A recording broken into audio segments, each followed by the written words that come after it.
ಯೇಸುವೆ ಸ್ತೋತ್ರ, ಯೇಸುವೆ ವಂದನೆ. ಆತ್ಮೀಯ ಸಹೋದರ ಸಹೋದರಿಯರೇ, ನಿಮಗೆಲ್ಲರಿಗೂ ಸಾಧಾರಣ ಕಾಲದ 23ನೇ ಭಾನುವಾರದ ದೇವರ ವಾಕ್ಯದ ಧ್ಯಾನಕ್ಕೆ ಸ್ವಾಗತ, ಸುಸ್ವಾಗತ. ಈ ತಾರೀಕು ಸೆಪ್ಟೆಂಬರ್ 10. ನಾವೆಲ್ಲರೂ ಪ್ರಾರ್ಥಿಸೋಣ. ಸ್ತುತಿಗಳ ಮಧ್ಯೆ ವಾಸಿಸುವ ತಂದೆಯಾದ ದೇವರೇ, ನಿಮ್ಮ ನಾಮಕ್ಕೆ ಅನಂತ ಕೋಟಿ ಸ್ತುತಿ ಸ್ತೋತ್ರ ವಂದನೆಗಳನ್ನು ಸಲ್ಲಿಸುತ್ತೇವೆ ಸ್ವಾಮಿ. ಇವತ್ತು ನಾವು ಆಲಿಸುವ ಸುವಾರ್ತೆ ವಿಶೇಷವಾಗಿ ನಮ್ಮನ್ನು ಶುದ್ಧೀಕರಿಸಲಿ, ನಮ್ಮ ಬಲಹೀನತೆಗಳನ್ನು ದೂರ ಮಾಡಿ ಪವಿತ್ರಾತ್ಮರ ಶಕ್ತಿಯಲ್ಲಿ ನಮ್ಮನ್ನು ಬಲಪಡಿಸಲಿ. ನಮಗೆ ಸ್ವರ್ಗೀಯ ಜ್ಞಾನವಾದ ಪವಿತ್ರಾತ್ಮರನ್ನು ಕರುಣಿಸಿ ಯೇಸು ನಾಮದಲ್ಲಿ ಪ್ರಾರ್ಥಿಸುತ್ತೇವೆ, ಆಮೆನ್. ಎಜೆಕಿಯೇಲ್ ಪ್ರವಾದಿಯ ಗ್ರಂಥದಿಂದ ವಾಚನ, ಅಧ್ಯಾಯ 33, ವಾಕ್ಯಗಳು 7ರಿಂದ 9. ಕರ್ತರು ನನಗೆ ಇಂತೆಂದರು, ನರಪುತ್ರನೇ, ನಾನು ನಿನ್ನನ್ನು ಇಸ್ರಾಯೇಲ್ ವಂಶದವರಿಗೆ ಕಾವಲುಗಾರನಾಗಿ ನೇಮಿಸಿದ್ದೇನೆ. ನೀನು ನನ್ನ ಬಾಯಿಂದ ಹೊರಡುವ ಮಾತನ್ನು ಕೇಳಿ ನನ್ನ ದೂತನಾಗಿ ಅವರನ್ನು ಎಚ್ಚರಪಡಿಸು. ನಾನು ದುಷ್ಟನೇ, ನೀನು ಸತ್ತೇ ಸಾಯುವೆ ಎಂದು ನುಡಿಯುವಾಗ ನೀನು ಆ ದುಷ್ಟನನ್ನು ತನ್ನ ದುರ್ಮಾರ್ಗದಿಂದ ತಪ್ಪಿಸಲು ಅವನನ್ನು ಎಚ್ಚರಪಡಿಸದೆ ಹೋದರೆ ಅವನು ತನ್ನ ಅಪರಾಧದಿಂದಲೇ ಸಾಯಬೇಕಾಗುವುದು. ಅವನ ಮರಣಕ್ಕೆ ಹೊಣೆಯಾದ ನಿನಗೆ ಮುಯ್ಯಿ ತೀರಿಸುವೆನು. ಆದರೆ ನೀನು ದುಷ್ಟನನ್ನು ದುರ್ಮಾರ್ಗದಿಂದ ತಪ್ಪಿಸಲು ಅವನನ್ನು ಎಚ್ಚರಿಸಿದರೂ ಇವನು ಅದನ್ನು ಬಿಡದೆ ಹೋದರೆ ನಿನ್ನ ಪ್ರಾಣವನ್ನು ಉಳಿಸಿಕೊಳ್ಳುವೆ. ಕೀರ್ತನೆ 95. ಪ್ರಭುವಿನ ಕರೆಗೆ ಕಿವಿ ಕೊಟ್ಟರೆಂತೋ ಉಳಿದು ನೀವೆಂದೇ. ಬನ್ನಿ, ಸ್ತುತಿಗೀತೆ ಹಾಡೋಣ, ಬನ್ನಿ, ಪ್ರಭುವಿಗೆ ಜಯಘೋಷ ಮಾಡೋಣ, ನಮ್ಮ ರಕ್ಷಕ ದೇವನಿಗೆ. ಆತನ ಸನ್ನಿಧಿ ಸೇರೋಣ, ಕೃತಜ್ಞತಾ ಸ್ತುತಿಯೊಂದಿಗೆ ಜಯ ಜಯಕಾರ ಮಾಡೋಣ ಕೀರ್ತನೆಗಳಿಂದ ಆತನಿಗೆ. ಪ್ರಭುವಿನ ಕರೆಗೆ ಕಿವಿ ಕೊಟ್ಟರೆಂತೋ ಉಳಿದು ನೀವೆಂದೇ. ಬನ್ನಿ, ಆರಾಧಿಸೋಣ, ಬನ್ನಿ, ಬಾಗಿ ವಂದಿಸೋಣ, ನಮ್ಮನ್ನು ಸೃಜಿಸಿದ ಪ್ರಭುವಿಗೆ ಸಾಷ್ಟಾಂಗವೆರಗೋಣ. ಆತನೆಮ್ಮ ದೇವರು, ನಾವು ಆತನ ಕೈಮಂದೆ, ಆತನಿಂದಲೇ ಪಾಲನೆ ಪೋಷಣೆ ಪಡೆದ ಜನತೆ. ಪ್ರಭುವಿನ ಕರೆಗೆ ಕಿವಿ ಕೊಟ್ಟರೆಂತೋ ಉಳಿದು ನೀವೆಂದೇ. ಆತನ ಕರೆಗೆ ಕಿವಿ ಕೊಟ್ಟರೆಂತೋ ಉಳಿದು ನೀವೆಂದೇ. ಕಲ್ಲಾಗಿಸಿಕೊಳ್ಳದಿರಿ ಹೃದಯವನ್ನು ನಿಮ್ಮ ಪೂರ್ವಜರಂತೆ, ಮೆರಿಬಾದಲ್ಲಿ ಮಸ್ಸಾ ಮರುಭೂಮಿಯಲ್ಲಿ ಅವರು ಮಾಡಿದಂತೆ. ನೋಡಿದರಾದರೂ ನನ್ನ ಕಾರ್ಯಗಳನ್ನು ಅಲ್ಲವರು ಕೆಣಕಿದರು, ಪರಿಶೋಧಿಸಿದರು ನನ್ನನ್ನು. ಪ್ರಭುವಿನ ಕರೆಗೆ ಕಿವಿ ಕೊಟ್ಟರೆಂತೋ ಉಳಿದು ನೀವೆಂದೇ. ರೋಮನರಿಗೆ ಬರೆದ ಪತ್ರದಿಂದ ವಾಚನ, ಅಧ್ಯಾಯ 13, ವಾಕ್ಯಗಳು 8ರಿಂದ 10. ಸಹೋದರರೇ, ಒಬ್ಬರನ್ನೊಬ್ಬರು ಪ್ರೀತಿಸಬೇಕೆಂಬ ರಣವೇ ಹೊರತು ಬೇರೆ ಯಾವ ವಿಧವಾದ ರಣವು ನಿಮಗಿರಬಾರದು. ಏಕೆಂದರೆ ಪರರನ್ನು ಪ್ರೀತಿಸುವವನು ಧರ್ಮಶಾಸ್ತ್ರವನ್ನು ಪೂರ್ಣವಾಗಿ ನೆರವೇರಿಸಿದವನು. ವ್ಯಭಿಚಾರ ಮಾಡಬೇಡ, ಕೊಲ್ಲಬೇಡ, ಕಳಬೇಡ, ದುರಾಶೆ ಪಡಬೇಡ, ಈ ಮುಂತಾದ ಆಜ್ಞೆಗಳೆಲ್ಲವೂ ನೀನು ನಿನ್ನನ್ನು ಪ್ರೀತಿಸಿಕೊಳ್ಳುವಂತೆ ನಿನ್ನ ನೆರೆಯವರನ್ನು ಪ್ರೀತಿಸು ಎಂಬ ಒಂದೇ ಆಜ್ಞೆಯಲ್ಲಿ ಅಡಗಿವೆ. ಪ್ರೀತಿಯು ಪರರಿಗೆ ಕೇಳು ಬಗೆಯದು, ಆದ ಕಾರಣ ಪ್ರೀತಿಯೇ ಧರ್ಮಶಾಸ್ತ್ರದ ಪೂರೈಕೆ. ಶುಭ ಸಂದೇಶ, ಮತ್ತಾಯ 18, ವಾಕ್ಯಗಳು 15ರಿಂದ 20. ಆ ಕಾಲದಲ್ಲಿ ಯೇಸು ತಮ್ಮ ಶಿಷ್ಯರಿಗೆ ಹೀಗೆಂದರು, ನಿನ್ನ ಸೋದರರು ನಿನಗೆ ಅಪರಾಧ ಮಾಡಿದರೆ ನೀನು ಹೋಗಿ ನೀವಿಬ್ಬರೇ ಇರುವಾಗ ಅವನ ತಪ್ಪನ್ನು ಮನಗಾಣಿಸು. ಅವನು ನಿನಗೆ ಕಿವಿ ಕೊಟ್ಟರೆ ಅವನ ಸೋದರತ್ವವನ್ನು ನೀನು ಮತ್ತೆ ಗಳಿಸಿಕೊಂಡಂತಾಗುವುದು. ಒಂದು ವೇಳೆ ಅವನು ನಿನಗೆ ಕಿವಿ ಕೊಡದೇ ಹೋದರೆ ಒಬ್ಬಿಬ್ಬರನ್ನು ನಿನ್ನ ಸಂಗಡ ಕರೆದುಕೊಂಡು ಹೋಗು. ಹೀಗೆ ಇಬ್ಬರು ಅಥವಾ ಮೂವರು ಸಾಕ್ಷಿಗಳ ಸಮ್ಮುಖದಲ್ಲಿ ಪ್ರತಿಯೊಂದು ಮಾತು ಇತ್ಯರ್ಥವಾಗಲಿ. ಅವರಿಗೂ ಅವನು ಕಿವಿಗೊಡದೆ ಹೋದಲ್ಲಿ ಧರ್ಮಸಭೆಗೆ ತಿಳಿಸು. ಧರ್ಮಸಭೆಗೂ ಅವನು ಕಿವಿಗೊಡದೆ ಹೋದರೆ ಅವನನ್ನು ಧರ್ಮ ಭ್ರಷ್ಟನೆಂದು ಹಾಗೂ ಬಹಿಷ್ಕೃತನೆಂದು ಪರಿಗಣಿಸು. ನೀವು ಇಹದಲ್ಲಿ ಏನನ್ನು ಬಂಧಿಸುತ್ತೀರೋ ಅದು ಪರದಲ್ಲೂ ಬಂಧಿಸಲಾಗುವುದು.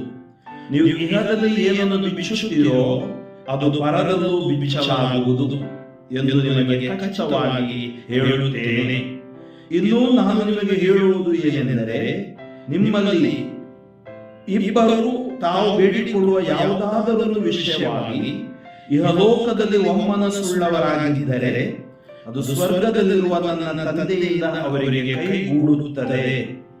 ಎಲ್ಲಿ ಇಬ್ಬರು ಮೂವರು ನನ್ನ ನಾಮದಲ್ಲಿ ಸೇರಿರುತ್ತಾರೋ ಅಲ್ಲಿ ನಾನು ಅವರ ಮಧ್ಯೆ ಇರುತ್ತೇನೆ. ಆತ್ಮೀಯ ಸಹೋದರ ಸಹೋದರಿಯರೇ, ಇಂದಿನ ಈ ಶುಭ ವಾರ್ತೆಯನ್ನು ಮತ್ತು ವಾಕ್ಯಗಳನ್ನು ನಾವು ಧ್ಯಾನಿಸುವಾಗ ಮೊದಲನೆಯ ವಾಚನದಲ್ಲಿ ದೇವರು ಸ್ಪಷ್ಟವಾಗಿ ಹೇಳುತ್ತಾರೆ, ದುಷ್ಟನ ಸಾವಿನಲ್ಲಿ ದೇವರಿಗೆ ಸಂತೋಷವಿಲ್ಲ. ದುಷ್ಟನು ತನ್ನ ದುರ್ಮಾರ್ಗದಿಂದ ಅವನನ್ನು ತಪ್ಪಿಸಲು ಅವನನ್ನು ಎಚ್ಚರಪಡಿಸಬೇಕು. ಆದ್ದರಿಂದ ಅವನನ್ನು ದೇವರೆಡೆಗೆ ತರುವಂತಹ ಜವಾಬ್ದಾರಿ ಒಬ್ಬ ಪ್ರವಾದಿಗೆ, ಒಬ್ಬ ಅಪೊಸ್ತಲನಿಗೆ, ಒಬ್ಬ ಸುವಾರ್ತಿಕನಿಗೆ ಇದೆ, ಪ್ರತಿಯೊಬ್ಬರಿಗೂ ಇದೆ. ಎರಡನೇ ವಾಚನದಲ್ಲಿ ಈ ಮೊದಲ ವಾಚನ ಶುಭ ಸಂದೇಶದ ಮಧ್ಯೆ ಇರುವ ಈ ವಾಚನ ಪ್ರೀತಿಯೇ ಧರ್ಮಶಾಸ್ತ್ರದ ಪೂರೈಕೆ, ಪ್ರೀತಿಯ ಜೀವನ ಅಥವಾ ಪ್ರೀತಿಸುವ ಜೀವನ. ಯಾಕಂದ್ರೆ ಪ್ರೀತಿ ದೇವರಿಂದ ಉಗಮವಾಗುವುದು ಸಂತ ಯೋಹಾನರು ಹೇಳ್ತಾ ಇದ್ದಾರೆ. ಆದ್ದರಿಂದ ಆ ಪ್ರೀತಿಗೆ ಎಲ್ಲೆಲ್ಲ ಇಲ್ಲ. ಅದರಿಂದ ದೇವರು ದುಷ್ಟನನ್ನು ಆ ಪ್ರೀತಿಯಿಂದ ಸ್ಪರ್ಶಿಸಿ ಪರಿವರ್ತಿಸುವ ಅವಕಾಶ ಕೊಡುತ್ತಾರೆ. ಮತ್ತು ಎಲ್ಲಿ ದೇವರ ಪ್ರೀತಿ ಇದೆ, ನಿಜವಾದ ಪ್ರೀತಿ ಇದೆ, ಅಲ್ಲಿ ಯಾವುದೇ ತರಹದ ಪಾಪಕ್ಕೆ ಎಡೆ ಇಲ್ಲ. ಅದನ್ನೇ ಯೇಸು ಸ್ವಾಮಿ ಆ ಅಪರಾಧದ ಕುರಿತು ಹೇಳ್ತಾ ಇದ್ದಾರೆ. ನಿಮ್ಮ ಸಹೋದರ ಅಪರಾಧ ಮಾಡಿದರೆ ಅವನಿಗೆ ತಿಳಿಸು. ಇಬ್ಬರು ಸಾಕ್ಷಿಗಳಿಗೆ ತಿಳಿಸು. ಒಂದು ವೇಳೆ ಅಲ್ಲಿಯೂ ಇತ್ಯರ್ಥವಾಗದಿದ್ದರೆ ಅವನು ಧರ್ಮ ಭ್ರಷ್ಟನೆಂದು ಬಹಿಷ್ಕೃತನೆಂದು ಪರಿಗಣಿಸು. ಆತ್ಮೀಯರೇ, ತಪ್ಪು ಮಾಡದವರು, ಅಪರಾಧ ಮಾಡದವರು ಈ ಲೋಕದಲ್ಲಿ ಯಾರೂ ಇಲ್ಲ. ನಾವೆಷ್ಟೇ ಒಳ್ಳೆಯವರಿರಬಹುದು, ಆದರೆ ನಮ್ಮಲ್ಲಿ ಪಾಪದ ಸ್ವಭಾವವಿದೆ.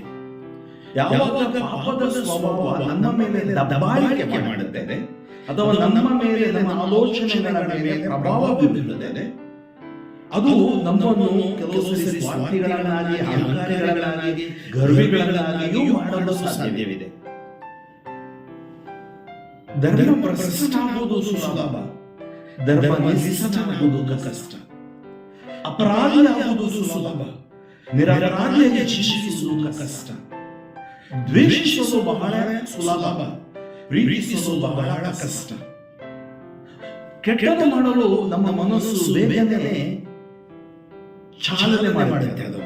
ಅದರ ಒಳಿತು ಮಾಡಲು ನಮಗೆ ವಿಶೇಷವಾದ ದೇವರ ಕೃಪೆನೂ ಬೇಕು. ಅದಕ್ಕಾಗಿ ನಮ್ಮ ಜೀವನ ಈ ಒಂದು ಒಳಿತು, ಕೆಡುಕು, ದ್ವೇಷ, ಹಗೆತನ, ಮತ್ಸರ ಅಥವಾ ಪ್ರೀತಿ ಇವುಗಳ ಒಂಥರ ಮಿಶ್ರಣ ತರ ಕಾಣುತ್ತೆ. ನಾವು ನೋಡ್ತೀವಿ, ಏನಾದ್ರೂ ಕಲುಷಿತಗೊಂಡ್ರೆ ಅದನ್ನು ಶುದ್ಧ ಮಾಡ್ತಾರೆ. ಇವತ್ತು ನಮ್ಮ ಕಲುಷಿತಗೊಂಡ ಈ ಮನಸ್ಸು, ಜೀವನ ಹೇಗೆ ಕಲುಷಿತಗೊಂಡಿದೆ? ನಮ್ಮ ಅಪರಾಧಗಳು, ನಮ್ಮ ಪಾಪಗಳು, ನಮ್ಮ ಬಲಹೀನತೆಗಳು, ನಮ್ಮ ದುಶ್ಚಟ, ದುರ್ಗುಣ, ದುರ್ವ್ಯಾಮೋಹಗಳು. ಸ್ವಭಾವತಃ ನಮಗೆ ದೇವರ ಸ್ವಭಾವವಿದೆ. ಆದರೆ ನಮ್ಮ ಶರೀರ ಬಲಹೀನತೆಯಿಂದ ಅಥವಾ ದೈಹಿಕ ಬಲಹೀನತೆಯಿಂದ ನಾವು ಅನೇಕ ಬಾರಿ ಈ ಲೋಕದೆಡೆಗೆ ಸೆಳೆಯಲ್ಪಡುತ್ತೇವೆ. ಸೆಳೆಯಲ್ಪಟ್ಟಾಗ ದೇವರಿಂದ ದೂರ ಹೋಗುತ್ತೇವೆ. ಆವಾಗ ನಾವು ಅಪರಾಧಿಗಳಾಗ್ತೀವಿ. ಅದಕ್ಕಾಗಿ ಎಸೇಕಿಯೇಲ್ ಪ್ರವಾದಿಯ ಮೂಲಕ ದೇವರು ಸ್ಪಷ್ಟವಾದ ಸಂದೇಶವನ್ನು ಕೊಡ್ತಾ ಇದ್ದಾರೆ. ನೋಡಿ, ಎಂತ ಸಂದೇಶ! ದುಷ್ಟನೇ, ನೀನು ಸತ್ತೇ ಸಾಯುವೆ. ಯಾಕಂದ್ರೆ ನಿನ್ನ ದುಷ್ಟತನ ನಿನ್ನನ್ನು ನಾಶ ಮಾಡುತ್ತದೆ, ದೇವರು ನಾಶ ಮಾಡೋದಿಲ್ಲ. ಉದಾಹರಣೆಗೆ ಸಿಗರೇಟ್ ಸೇವನೆ ಮಾಡಿ ಅವನ ದುಷ್ಟತನ ದುಶ್ಚಟ, ಅವನ ಶ್ವಾಸಕೋಶ ಹೋಗುತ್ತೆ, ಅಥವಾ ಕ್ಯಾನ್ಸರ್ ಬರುತ್ತೆ ಇರಬಹುದು, ಕುಡುಕುತನ ಲಿವರ್ ನಾಶ ಮಾಡಬಹುದು, ಅಥವಾ ಅವನ ಕಾಮ ಅವನ ಜೀವನವನ್ನೇ ವ್ಯಭಿಚಾರದೆಡೆಗೆ ಸೆಳೆಯಬಹುದು.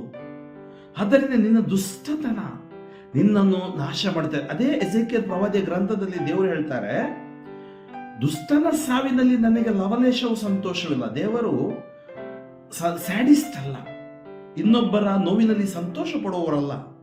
ದೇವರು ಪ್ರೀತಿ ಸ್ವರೂಪಿ, ದೇವರು ಕ್ಷಮಾರೂಪಿ, ಅದನ್ನು ಯಾರಿಂದಲೂ ಬದಲಾಯಿಸಲು ಸಾಧ್ಯವಿಲ್ಲ. ಅದಕ್ಕಾಗಿ ದೇವರೇನು ಹೇಳ್ತಾ ಇದ್ದಾರೆ ಅಂದ್ರೆ, ದುಷ್ಟನು ದುಷ್ಟತನದಲ್ಲಿರುವಾಗ ನೀನು ಆ ದುಷ್ಟತನದಿಂದ ತಪ್ಪಿಸಲು ಅವನಿಗೆ ಎಚ್ಚರ ಕೊಡಬೇಕು. ಎಚ್ಚರ ಕೊಡದೆ ಹೋದರೆ ಅವನು ತನ್ನ ಅಪರಾಧದಿಂದಲೇ ಸಾಯಬೇಕಾಗುವುದು, ಅವನ ಮರಣಕ್ಕೆ ಹೊಣೆಯಾದ ನಿನಗೆ ಮುಯ್ಯಿ ತೀರಿಸುವೆನು. ನೋಡಿ, ಎಸೆಕಿಯೇಲ್ ಪ್ರವಾದಿಗೆ ಹೇಳ್ತಾ ಇದ್ದಾರೆ, ದುಷ್ಟನು ಅವನ ಮರಣಕ್ಕೆ ನೀನು ಹೇಳಬೇಕು, ಸತ್ಯ ಹೇಳಲೇಬೇಕು, ಸುವಾರ್ತೆ ಸಾರಲೇಬೇಕು. ಕೆಲವು ಸರಿ ಅದು ಅಹಿತವೂ ಆಗಿರ್ಬೋದು, ಕಹಿ ಆಗ್ಬಹುದು. ಆದರೆ ಕಹಿ ಪದಾರ್ಥಗಳು ಅಥವಾ ಕಹಿ ನಮ್ಮ ಜೀವನವನ್ನು ಸಿಹಿಯೆಡೆಗೆ ತರ್ತವೆ. ಅದರಿಂದ ಆದರೆ ನೀನು ದುಷ್ಟನನ್ನು ದುರ್ಮಾರ್ಗದಿಂದ ತಪ್ಪಿಸಲು ಎಚ್ಚರಿಸಿದರು ಅದನ್ನು ಬಿಡದೆ ಹೋದರೆ ನಿನ್ನ ಪ್ರಾಣವನ್ನು ಉಳಿಸಿಕೊಳ್ಳುವೆ. ಅಂದ್ರೆ ನಮ್ಮ ಕರ್ತವ್ಯ ಏನು? ಒಬ್ಬ ದುಷ್ಟತನ ಮಾಡ್ತಾ ಇರುವಾಗ ಬಿಡ್ಬಿಡ್ಬಾರ್ದು, ಅವನಿಗೆ ಹೇಳಬೇಕು. ಆಮೇಲೆ ಅವನು ಬದಲಾಗೋಲ್ಲ ಅಂದ್ರೆ ಆಮೇಲೆ ದೇವ್ರು ನೋಡ್ಕೊಳ್ತಾರೆ. ಅದನ್ನೇ ಯೇಸು ಸ್ವಾಮಿ ಸುವಾರ್ತೆಯಲ್ಲಿ ಹೇಳ್ತಾ ಇದ್ದಾರೆ ನೋಡಿ. ಸಂಪೂರ್ಣತೆ, ಹಳೆ ಒಡಂಬಡಿಕೆಯ ಸಂಪೂರ್ಣತೆ ಯೇಸು ಸ್ವಾಮಿ. ಆ ಕಾಲದಲ್ಲಿ ಯೇಸು ತಮ್ಮ ಶಿಷ್ಯರಿಗೆ ಹೀಗೆಂದರು, ನಿನ್ನ ಸೋದರನು ನಿನಗೆ ಅಪರಾಧ ಮಾಡಿದರೆ ನೀನು ಹೋಗಿ ನೀವಿಬ್ಬರೇ ಇರುವಾಗ ಅವನ ತಪ್ಪನ್ನು ಮನಗಾಣಿಸು. ಯಾಕಂದ್ರೆ ಎಲ್ಲರ ಮುಂದೆ ತಪ್ಪು ಹೇಳಿಕೋಬೇಡ, ಅವನಿಗೆ ಮನಗಾಣಿಸು. ಅವನು ನಿನಗೆ ಕಿವಿಗೊಟ್ಟರೆ ಅವನ ಸೋದರತ್ವವನ್ನು ನೀನು ಮತ್ತೆ ಗಳಿಸಿಕೊಂಡಂತಾಗುವುದು. ಯಾವಾಗ ನಾವು ತಪ್ಪು ಮಾಡುತ್ತೇವೆ, ತಪ್ಪು ಮಾಡಿದ್ದೇನೆ ಅಂತ ಒಪ್ಪಿಕೊಳ್ಳುವ ಮನಸ್ಸು ಇದೆಯಲ್ಲ, ಅದು ದೇವರ ಆಶೀರ್ವಾದ, ದೇವರ ಅನುಗ್ರಹ. ಅದರಿಂದ ಒಂದು ವೇಳೆ ಅವನು ನಿನಗೆ ಕಿವಿಗೊಡದೆ ಹೋದರೆ ಒಬ್ಬಿಬ್ಬರನ್ನು ನಿನ್ನ ಸಂಗಡ ಕರೆದುಕೊಂಡು ಹೋಗು. ಹೀಗೆ 2 ಅಥವಾ 3 ಸಾಕ್ಷಿಗಳ ಸಮ್ಮುಖದಲ್ಲಿ ಪ್ರತಿಯೊಂದು ಮಾತು ಇತ್ಯರ್ಥವಾಗಲಿ. ನೋಡಿ, ಯಾವುದೇ ವ್ಯಾಜ್ಯಗಳು ಇರಬಹುದು, ಅದನ್ನು ಇತ್ಯರ್ಥ ಮಾಡಿಕೊಳ್ಳಲು ನೋಡಿ. ಯಾವುದೇ ಅಪರಾಧಗಳು ಇರಬಹುದು, ತಪ್ಪಾದರೆ ತಪ್ಪು, ಅಲ್ಲಿ ನಮ್ಮ ಜೀವನವನ್ನು ನಾವು ನಾಶ ಮಾಡುವುದು ಬೇಡ, ದೇವರಿಂದ ದೂರ ಹೋಗುವುದು ಬೇಡ. ಅವರಿಗೂ ಅವನು ಕಿವಿಗೊಡದೆ ಹೋದಲ್ಲಿ, ಆ 2-3 ಕಿವಿಗೊಡದೆ ಹೋದಲ್ಲಿ ಧರ್ಮಸಭೆಗೆ ತಿಳಿಸು. ಧರ್ಮಸಭೆಗೂ ಅವನು ಕಿವಿಗೊಡದೆ ಹೋದರೆ ಅವನನ್ನು ಧರ್ಮ ಭ್ರಷ್ಟನೆಂದು ಹಾಗೂ ಬಹಿಷ್ಕೃತನೆಂದು ಪರಿಗಣಿಸು. ಧರ್ಮ ಭ್ರಷ್ಟ, ಬಹಿಷ್ಕೃತನೆಂದು ಪರಿಗಣಿಸು.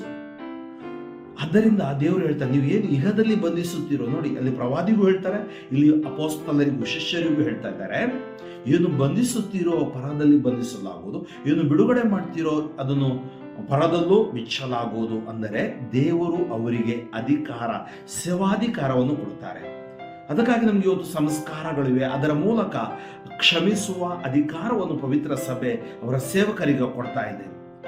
ಆಮೇಲೆ ಅವರು ಹೇಳ್ತಾರೆ, ನಿಮ್ಮಲ್ಲಿ 2 ತಾವು ಬೇಡಿಕೊಳ್ಳುವ ಯಾವುದಾದರೂ ವಿಷಯವಾಗಿ ಇಹಲೋಕದಲ್ಲಿ ಒಮ್ಮನಸ್ಸುಳ್ಳವರಾಗಿದ್ದರೆ ಸ್ವರ್ಗದಲ್ಲಿರುವ ತಂದೆಯಿಂದ ಅವರಿಗೆ ಕೈಗೂಡುತ್ತದೆ. ಅಂದರೆ ಅಪರಾಧ ಇಟ್ಕೊಂಡು ದ್ವೇಷ ಇಟ್ಕೊಂಡು ಮಾಡಿದ ಪ್ರಾರ್ಥನೆ ಆಲಿಸಲ್ಪಡುವುದಿಲ್ಲ. 2-3 ಜನ ಪ್ರೀತಿಯಿಂದ ಮಾಡಿದ ಪ್ರಾರ್ಥನೆ ದೇವರು ಆಲಿಸಿ, ಆಮೇಲೆ ದೇವರ ಯೇಸುವಿನ ನಾಮದಲ್ಲಿ ಸೇರುವಾಗ ಅಲ್ಲಿ ಯೇಸು ಇದ್ದಾರೆ. ಅಂದರೆ ದ್ವೇಷ ತುಂಬಿದ, ಹಗೆತನ ತುಂಬಿದ ಜಾಗದಲ್ಲಿ ದೇವರು ಇರುವುದಿಲ್ಲ, ದೇವರ ಪ್ರಸನ್ನತೆ ಇರುವುದಿಲ್ಲ. ಅದಕ್ಕಾಗಿ 2ನೇ ವಾಚನದಲ್ಲಿ ನಾವು ನೋಡ್ತೀವಿ, ಅದರಲ್ಲೂ ನಾವು ಕೀರ್ತನೆಯಲ್ಲಿ ಪ್ರಭುವಿನ ಕರೆಗೆ ಕಿವಿಗೊಟ್ಟರಿನಿತೋ ಉಳಿತು. ಪ್ರಭುವಿಗೆ ಸ್ತುತಿಗೀತೆ ಹಾಡಿ ವಂದನೆ ಮಾಡಿ ಸ್ತುತಿ ಸ್ತೋತ್ರ ಸಲ್ಲಿಸಿ, ಆದರೆ ಅವರ ಕರೆಗೆ ಕಿವಿಗೊಡಿ. ಆದ್ದರಿಂದ ಸಂತ ಪೌಲರು ಹೇಳ್ತಾರೆ ರೋಮನರಿಗೆ ಬರೆದ ಪತ್ರಿಕೆಯಲ್ಲಿ, ಇದೆಲ್ಲ ನಮ್ಮ ಅಪರಾಧಗಳು ದೂರ ಹೋಗ್ಬೇಕಾದ್ರೆ ಅಥವಾ ಧರ್ಮಶಾಸ್ತ್ರ ನಮ್ಮಲ್ಲಿ ಸಂಪೂರ್ಣಗೊಳ್ಬೇಕಾದ್ರೆ ಪ್ರೀತಿ ನಮಗೆ ಅತಿ ಮುಖ್ಯ. ಆದ್ದರಿಂದ ಅವರು ನಮಗೆ ಇರುವ ಋಣ ಪರಸ್ಪರ ಪ್ರೀತಿ. ಅದರಿಂದ ಯಾವ ವಿಧವಾದ ಋಣವೂ ನಮಗಿಲ್ಲ. ಯಾಕಂದ್ರೆ ನಾವು ಪ್ರೀತಿಸುವಾಗ ಧರ್ಮಶಾಸ್ತ್ರವನ್ನು ನೆರವೇರಿಸುವವರಾಗುತ್ತೀವಿ. ಆದ್ದರಿಂದ ದುರಾಶೆಗಳಾದ ಯಾವುದು ವ್ಯಭಿಚಾರ, ಕೊಲೆ, ಕಳ್ಳತನ ಇವೆಲ್ಲವೂ ನಮ್ಮನ್ನು ದೇವರಿಂದ ದೂರ ಕೊಂಡೊಯ್ಯುತ್ತವೆ. ನಿನ್ನನ್ನು ಪ್ರೀತಿಸಿದಂತೆ ನೆರೆಯವನನ್ನು ಪ್ರೀತಿಸು ಎಂಬ ಆಜ್ಞೆಯಲ್ಲಿಯೇ ದೇವರ ಪ್ರೀತಿ ಅಡಗಿದೆ. ಪ್ರೀತಿ ಪರರಿಗೆ ಕೇಡು ಬಗೆಯದು, ಆದ ಕಾರಣ ಪ್ರೀತಿಯೇ ಧರ್ಮಶಾಸ್ತ್ರದ ಪೂರೈಕೆ. ಆದ್ದರಿಂದ ನಾವು ಪ್ರೀತಿಸುವವರಾಗೋಣ. ದೇವರ ವಾಕ್ಯ ನಮಗೆ ಪ್ರೀತಿಯಲ್ಲಿ ಬಲಪಡಿಸುತ್ತದೆ. ನಮ್ಮ ಒಳಗಡೆ ಇರುವ ಯಾವುದು ಪ್ರೀತಿಗೆ ತದ್ವಿರುದ್ಧವಾದುದನ್ನು ಯೇಸು ತೊಡೆದು ಹಾಕಿ ಪವಿತ್ರಾತ್ಮರಿಂದ ನಮ್ಮನ್ನು ತುಂಬಿ ಅವರ ಪರಿಶುದ್ಧ ರಕ್ತದಿಂದ ನಮ್ಮನ್ನು ತೊಳೆದು ಶುದ್ಧೀಕರಿಸಿ ದೈವಿಕ ಕರುಣೆಯಿಂದ ನಮ್ಮನ್ನು ಅಭಿಷೇಕಿಸಲೆಂದು ಪ್ರಾರ್ಥಿಸೋಣ.